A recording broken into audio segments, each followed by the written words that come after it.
You're listening to Advancing Our Church.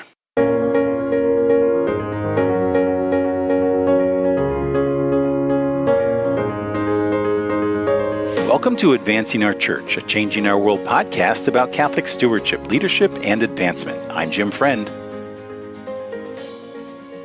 Welcome back, and thanks for downloading our podcast today. So at the top of our show, I just want to make sure that you're aware that Advancing Our Church will be live this Wednesday, November 20th at 12 p.m. Eastern with a free webinar on stewarding your donors. We'll talk about ideas for engaging your donors, ways to say thank you, and give you some examples of donor retention strategies. I'll be joined by our very own Sean Trahan and Nick Walsh from Changing Our World, and Michelle Brown, who is the Chief Development Officer for the Independence Mission Schools in Philadelphia. You can sign up for this webinar by clicking the link on our show notes or by visiting changingourworld.com, click on Thought Leadership, and then click Donor Stewardship. Again, the webinar is free, and we hope to see you there. Last week, our country celebrated Veterans Day, and Veterans Day is a time for remembering all those who have bravely served our country, especially those who have made the ultimate sacrifice. Perhaps it's not by accident that the Church celebrates the feast of Martin of Tours. Martin is remembered for his care of the poor by dividing his military cloak with his sword to share it with a victim of the cold. Martin of Tours understood that war creates victims and that Christ calls each of us to be peacemakers in our world. And so today, for all those who have made that sacrifice, we thank you for your service. And in a special way, we thank your families for their sacrifice. And now, let's get to work. This week, I had the opportunity to talk with Mr. John Knowles, who is the director for the Northeast and International chapters of Legatus. Legatus is the only membership organization for Roman Catholic CEOs and senior-level corporate executives. Their membership consists of some of the top-ranking Catholic business leaders in the world, with over 5,000 members and almost 100 chapters. Today, we'll learn about their founder, Mr. Tom Monahan, who also founded Domino's Pizza, and his vision to create an organization that helps Catholic leaders form fellowship in their faith and examine the challenge of running a business through a Catholic lens. I think you'll enjoy this episode. And so, without further ado, here is John Knowles. Well, John, welcome to the podcast. So great to have you today. Thanks, Jim. It's great to be here. So, John, you're the director for the Northeast and International chapter for Legatus. And, yes, sir. We've known each other for a few years here. We're both based here in the Lehigh Valley, and it's great to have you here. Wanted to find out a little bit more about Legatus today, so tell us a little bit about the organization. Thanks, Jim, and it's a real privilege to be with you this morning. Legatus is the world's only membership organization for Roman Catholic CEOs and senior-level corporate executives. We were founded 32 years ago by the iconic entrepreneur Tom Monahan, who's best known as the founder of Domino's Pizza. Yeah. And then he went on to found the Ave Maria schools in Florida and has done all kinds of other great work for the church. But he would be the first to say that Legatus is really his first love in many ways. It was the first big apostolate he started, and it really drew from his personal experience as a self-made entrepreneur and senior executive chairman of a big company. When he was coming up in business, he couldn't get enough of anything related to business leadership. He read a business leadership book almost every other day, was involved in all kinds of organizations, the Chamber, JCs, YPO, whatever he could get his hands on, he was all over it. And he always thought those organizations were great, but the one layer they were missing was a Catholic foundation. So by merging all the great things that come from those business leadership organizations with the teachings of the Catholic Church, he created Legatus. We think it's the ultimate business organization because it brings in these two great traditions, the free market, entrepreneurship, along with the teachings of the Catholic Church to enrich a person completely, both in their faith and in their business leadership. And how old is the organization now? Founded in 1987, so we're coming up on 33 years. And I'm so excited to share that we actually have our biggest number of chapters in our organization's history, coming up on 100 chapters. Wow. And also our largest membership, well over 5,000, about 5,500 members all over North America and all across the world. And where are some of the new chapters springing up? Sure. Here in our neck of the woods, it's actually been really exciting in the past few years. Since December of 2015, 5 new Legatus chapters have chartered here in our area, the Northeast region. Mm-hmm. We have Hartford, Fairfield County, Harrisburg, the state capital of the Commonwealth of Pennsylvania, and then Bucks County on the eastern side of the Archdiocese of Philadelphia. And then last year, Bergen County in northeastern New Jersey in the Archdiocese of Newark became a new chapter. And I'm really pleased to share today that after 12 years, for a lot of reasons, we lost our Boston chapter many years ago, but Boston is back. I'll join Tom Monahan on Tuesday, December 3rd in Boston to recharter that chapter. We have a wonderful group of a few dozen Legatus families that have come together to recharter that chapter. And so that I guess that'll be the sixth in the Northeast region in the past few years, with more coming. We have projects in Albany, the state capital of New York, which is nearly complete, and also Westchester County on the northern edge of the Archdiocese of New York, which will be the 7th and 8th in our region. And then across the country, there's good stuff going on. We've started new chapters in Bismarck, North Dakota, which is an exciting one. It's our first chapter in the northern end of the Great Plains, which is really exciting. So just good stuff happening all around. I think people are drawn to Legatus because it's an opportunity for people that have a lot in common in terms of their high professional accomplishment and their deep faith in Christ to come together in a setting unlike any other. And when a family joins Legatus, they really join it as a family. It's not an individual membership, but they join it as a couple. Is that true? Yeah, that's really well said, Jim. I mean, there's so many great organizations that for you and I as men, we can join and experience fraternity and brotherhood. But perhaps there's fewer opportunities for a couple to enjoy, a Catholic organization together. Not to say there's none, but Legatus is distinctive in that our spouses are full members of our organization, regardless of their business background. They may be an executive in their own right, but even if they're not, they're full members of the organization with all rights and privileges. And at most Legatus meetings, you would see the husband and the wife experiencing Legatus together, which is really, really important to us. And what is a typical? I know that you meet monthly and typically start with Mass. What are one of those meetings look like? Absolutely. So all of our members are very busy. They're balancing leadership of big companies with philanthropy, family obligations, obligations related to faith, all kinds of stuff. So we really try to value our members' time. So between the hours of 6 o'clock and 9 o'clock p.m., we fit a lot of content into that time. We pray the rosary together. We have confession available. Every Legatus chapter has a chaplain, a Catholic priest assigned to that chapter to personally service the entire community. Then we do a daily Mass with that chaplain typically, or his designee. And then we do a real brief cocktail reception, just some socializing. Then we sit down for a dinner with a great Catholic speaker who usually talks about the intersection of faith and business. And we try to wrap it up by 9 o'clock. If we can do that, we can sometimes run a little bit over, especially if the speaker's particularly engaging. There's lots of questions and all that. But that guardianship of our members' time, I think, is very core to what we try to do strategically. And another thing we do to make it easy for our members is we always pick locations that are accessible to most of them, be it a country club or a fine restaurant. It's easy to get to. Everybody's familiar with it. People like it. And then we do our meetings on a set night of each month. So it might be the second Tuesday or the third Wednesday, whatever it might be. But our members can plot out their Legatus calendar for months or even years in advance, which is very helpful with busy executives who travel and have a lot of other things going on. Oh, absolutely. Give us a sense of some of the kinds of speakers that you have at the meetings. Yeah, that's a great question. We try to mix it up. We try to bring in, a mixture. Sometimes it's clergy, be it or somebody in religious life, a priest, a brother, deacon, sister, really, focuses on the spiritual dynamic. A lot of times it's people from the business world, Catholic executives that can really speak to our members, challenges and opportunities being corporate executives. I'll just give you some names that some of your listeners might be familiar with. Dr. Scott Hahn speaks to our groups quite a bit. George Weigel is a great collaborator of mine. He speaks to every chapter that I serve. Very generous with his time. We really appreciate that. Mother Olga Yakub, who's a dear friend out of Boston. She's a very popular Legatus speaker. But if you think about the scope of our organization, with 100 chapters in North America, each meeting every month, we're always looking for great new talent because I think these meetings are frequent. Sure. They're all over the place.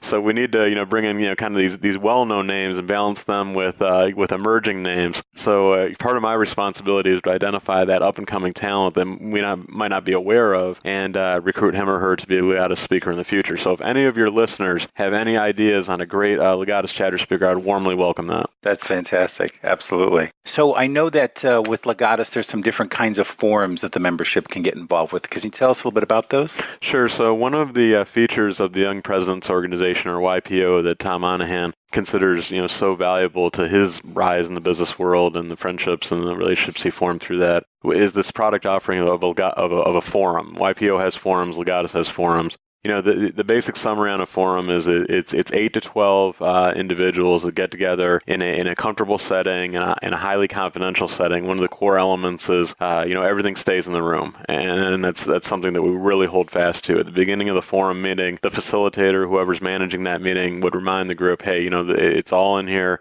The confidentiality of the group is really core to what we're doing. And then you explore any topic that's important to a forum member. Now, in Legatus, being an organization of business executives, we really like to keep the topic matter related to business in some way, be it a particular challenge an executive is facing. An example might be the sale of a company. I built up this company. I'm ready to move on. I've never done this before. I know it's a high-risk endeavor, a consequential endeavor.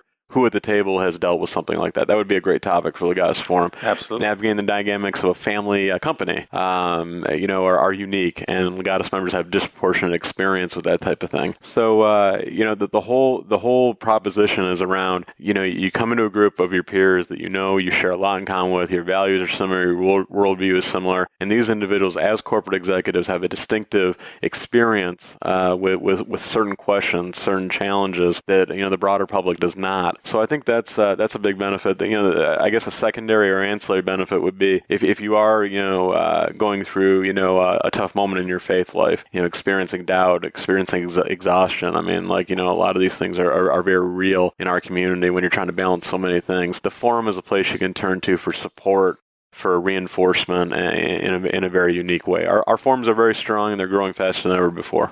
I would imagine that one of the great benefits for us is that these Catholic leaders get together and they talk about running their business through the lens, right, of our Catholic faith.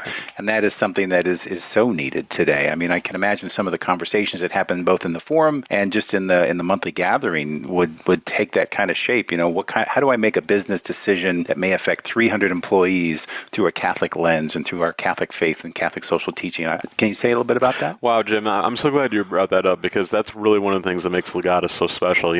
Our membership criteria, the way we evaluate a potential Legatus member, it's steered towards an individual that knows what it's like to have high responsibility. We're a leadership organization when all is said and done, and we think leadership is associated with responsibility and having people that depend on you, employees, customers, vendor relationships. That's what a Legatus person is all about. He or she wakes up every day knowing that all those people are depending on you or that person to show them leadership and make responsible decisions. So absolutely, our role as an organization really is to empower that person intellectually, spiritually, and socially to bring their Catholic faith into their workplace, to serve people well, to take care of the people that they're responsible for, and to demonstrate the high integrity and high ethics of a Catholic faith leader. And we think that ultimately will lead to stronger evangelization, because naturally in an organization, when somebody's the leader, when somebody is the person who speaks at all the events and is behind the podium all the time, the younger members of the organization, the entire staff, they want to know what makes that person tick. They want to know what made that person capable to rise the level they have, why they should buy into that person's leadership, and naturally over time it gets out that person's Catholic faith is a core tenet of their life, and that can lead to conversion, that can lead to fallen away Catholics coming back to the church. That's what Legatus is really all about. And we think as the broader culture continues to become more confused and go more sideways, we think an organization like Legatus, with the caliber of leader that we attract and we maintain within our membership, even in the broader culture, people are going to say, this is the kind of person we want to head our company, to be a senior executive of our company. And we think that's part of the way that we can restore the church and save our country, maybe. Who knows? Absolutely. Can you give us any examples of what would some of your membership say about their experience of Legatus? Sure. So the biggest benefit is always spirituality. So many people have the benefit. So many Catholics, not all, but many Catholics, can look back to their youth, their upbringing, and all the gifts of the faith that they were given. Whether it was a Catholic household, that really, demonstrated the power of our faith, or Catholic education. There's so many ways that young people experience the faith in a very serious and very consistent way. But I don't know about you, but when you kind of go beyond high school and college, there's kind of a time when perhaps it's less consistent. You know what I mean? Like you're working really hard, you're building your life, you're meeting your spouse, you're starting a family. Perhaps it's not as regular and consistent as in your youth. We think the Legatus curriculum kind of brings that back to a very consistent, very high quality immersion in the faith every month, where you're going to be around faithful Catholics, you're going to have interpersonal connectivity with your chapter chaplain, and you're going to hear from a phenomenal Catholic speaker. Another thing that we hear a lot from our executives is, hey, I haven't prayed the rosary in decades. Right. I haven't gone confession in a long time, but through Legatus, that becomes habitual. And you go to daily mass even, for a lot of our members, hey, I go to mass every Sunday. I thought that's all I had to do. I've been doing that for years. I feel like I'm good. Well, you probably are good, but you'll be even better if you have the opportunity to experience mass between Sundays. So, hey, if I'm going to the Legatus meeting and I'm doing a daily mass there, why don't I go the day before or the day after? And then all of a sudden it's like, hey, I've done it 5 days out of the week. Maybe I'll do a sixth, And we hear these stories all the time. So the biggest single benefit is the spiritual dimension. There's a reinforcement and a return to the deep fascination with all the beauty and all the mystery of our faith, which is really compelling. The second biggest benefit, I would say, is the relationships with people you have a lot in common with. Mm-hmm. So through Legatus, you know that every time you sit down at that table, to your left and to your right is going to be a Catholic executive you have a ton of things in common with, and their spouse, mm-hmm. who oftentimes is a delightful relationship too. So that's the biggest commitment we make, and it's one that we consistently fulfill, I think. Like any organization, we could do some things better, and we talk and think about that all the time. But I think that, the basic promise of our organization, that you'll grow personally in your faith, and you'll meet a lot of people you have a lot in common with. I think that we consistently keep that promise. Well, I tell you, John, your passion always comes out whenever you talk about Legatus. I love hearing you speak about it. Tell us a little bit about your own background. You have, I believe, you have a law degree, and and you and your wife, your child is going to turn 1 pretty soon here. Oh boy, thanks so much for asking. Yeah. So I'm from Detroit originally, and and my wife Jennifer is from East Lansing, the home of Michigan State University. Yep. My father-in-law's been a professor there for 40 years, and she and I met in law school. I was finishing law school, she was finishing her undergrad, and I had the opportunity to introduce myself to the prettiest girl that I'd seen one night, and I'm glad I had the courage to do that because it all worked out. That was May 18th, 2006. And here we are all these years later, married with a beautiful daughter, Rosemary, who turns 1 next week. So very happy family story. I credit a lot of the joy and fulfillment of my life to my family, and especially to my wife, Jennifer. In terms of my professional background, I went to Western Michigan University in Kalamazoo for my undergrad, and then I went on to law school at Michigan State. After law school, I was active in politics and in legal work in my home state of Michigan. And then in 2009, I had the opportunity to serve Ave Maria School of Law, which was the law school that Tom Monahan started about 20 years ago. And so Jennifer and I packed everything up, and we moved to Naples, Florida. And I was the development director there for a few years, and was a part of the law school's kind of getting its footing in Naples, which was great. We lived in Florida for 7.5 years. And then in 2015, I had the opportunity to shift gears and take on the directorship for Legatus here in the Northeast. And I'm really glad I did it. I mean, this has been really good for my family. I love living here in the Northeast. I think Pennsylvania is a great place to live. It's certainly a great place to raise a family, as you and I were discussing earlier. Yeah. So, I think my story really is just one where, I've always just followed wherever God would lead. You know what I mean? I think that the Lord wanted me to meet Tom Monahan and the entities and organizations that he's built up. Every time that I've put my trust in him, good things have happened. Every time that I thought that I had it figured out, things have turned out less well. So right, God laughed, and we planned, God laughs, right? Just as we kind of come to a close here, tell me, what is Tom's vision for the future for Legatus? What does he hope? I mean, obviously the organization continues to grow. You're opening up new chapters all the time. What does he hope? What's his vision? Yeah, thanks for asking. So first of all, we believe that Legatus has tons of territory to grow. We think there's a number of communities in North America first that we need to fill out and grow Legatus chapters. I'll just give you some examples that are on my radar screen. I continue to be surprised there's now a Legatus chapter in South Jersey in the Diocese of Camden, and I have meetings and conversations regularly about that. All these communities in up and out state New York, Rochester, Syracuse, Buffalo, those are opportunity areas for us. In the broader United States, there's plenty of opportunity in the Southeast, which is one of the fastest growing areas for the church. We need to fill out the Southeast to a much larger degree, but really all over. We think if we're close to 100 Legatus chapters right now, we think we could have about 150, 170 just in North America. There's Canadian opportunities too. Certainly Mexico presents some opportunities to us. So I think for the next few years, what you'll see is us filling out those North America targets of opportunity and then becoming a global organization, taking Legatus throughout Latin America, Europe, really all over the world, becoming a global organization, not just one based primarily here in North America. And in terms of the big vision, I guess I would say two things about that. One, we think that once Legatus becomes that truly built out North American organization and global organization, our ability to influence the culture both within the church and in the outside world will grow into areas that we can't even imagine right now. The opportunity to influence the mass culture, the media, the courts, the business world. We think we think that good things will spring from that as Legatus becomes a more prominent, more prestigious, better, more influential organization. So I guess that's point one. And then point two, and I've seen this personally, there's all kinds of good things that happen for the benefit of the church through Legatus that we don't do intentionally. As an organization, we don't have any community service projects. We don't raise any money for anything. We don't do any, endowment efforts, et cetera. You know what I mean? Like right. All of our members are very active in philanthropy. Sure. But we consider Legatus kind of a break from all that, an opportunity to kind of disengage and just focus on relationships and spirituality. But what's interesting is through the relationships that are formed in Legatus, all kinds of good things happen. And we probably don't have time today, but I could rattle off like 3 or 4 examples of great projects that have benefited just from Legatus members coming together. Mm-hmm. And again, not at the Legatus meetings, because we don't do that. We don't do fundraising conversations there. But through the relationships, hey, this is what I'm passionate about. Can you and I grab a cup of coffee, talk about this? I want you to know why I think this is important. That kind of stuff happens all the time. Yeah. And I think as Legatus grows, the magnitude of that, projects that benefit from the relationship strength of Legatus, I think that's going to be one of the key things that sustains the church throughout the 21st century and beyond. And that's why I think this is a worthwhile investment of my time and my family's time, because I think that through Legatus, these people that wouldn't have known each other otherwise or wouldn't have had the depth of relationship otherwise, they're going to come together and do big, cool things that we can't even imagine right now, that are going to, be stuff that, when you and I are at this table 90 years old or when our kids are talking, they're going to be like, wow, thank God Legatus was there to plant the seeds of this forest that is blooming right now. And I think that's the big vision. I don't want to speak for the boss, but that's how I would describe it.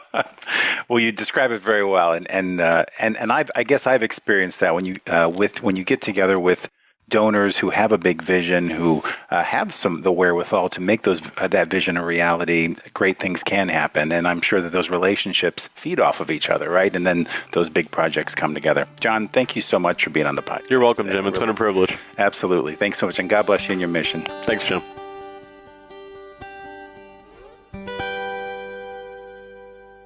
I want to thank John for being on our show this week. Legatus is a tremendous organization, and we thank you for all you do to help our business leaders come together in community through our faith.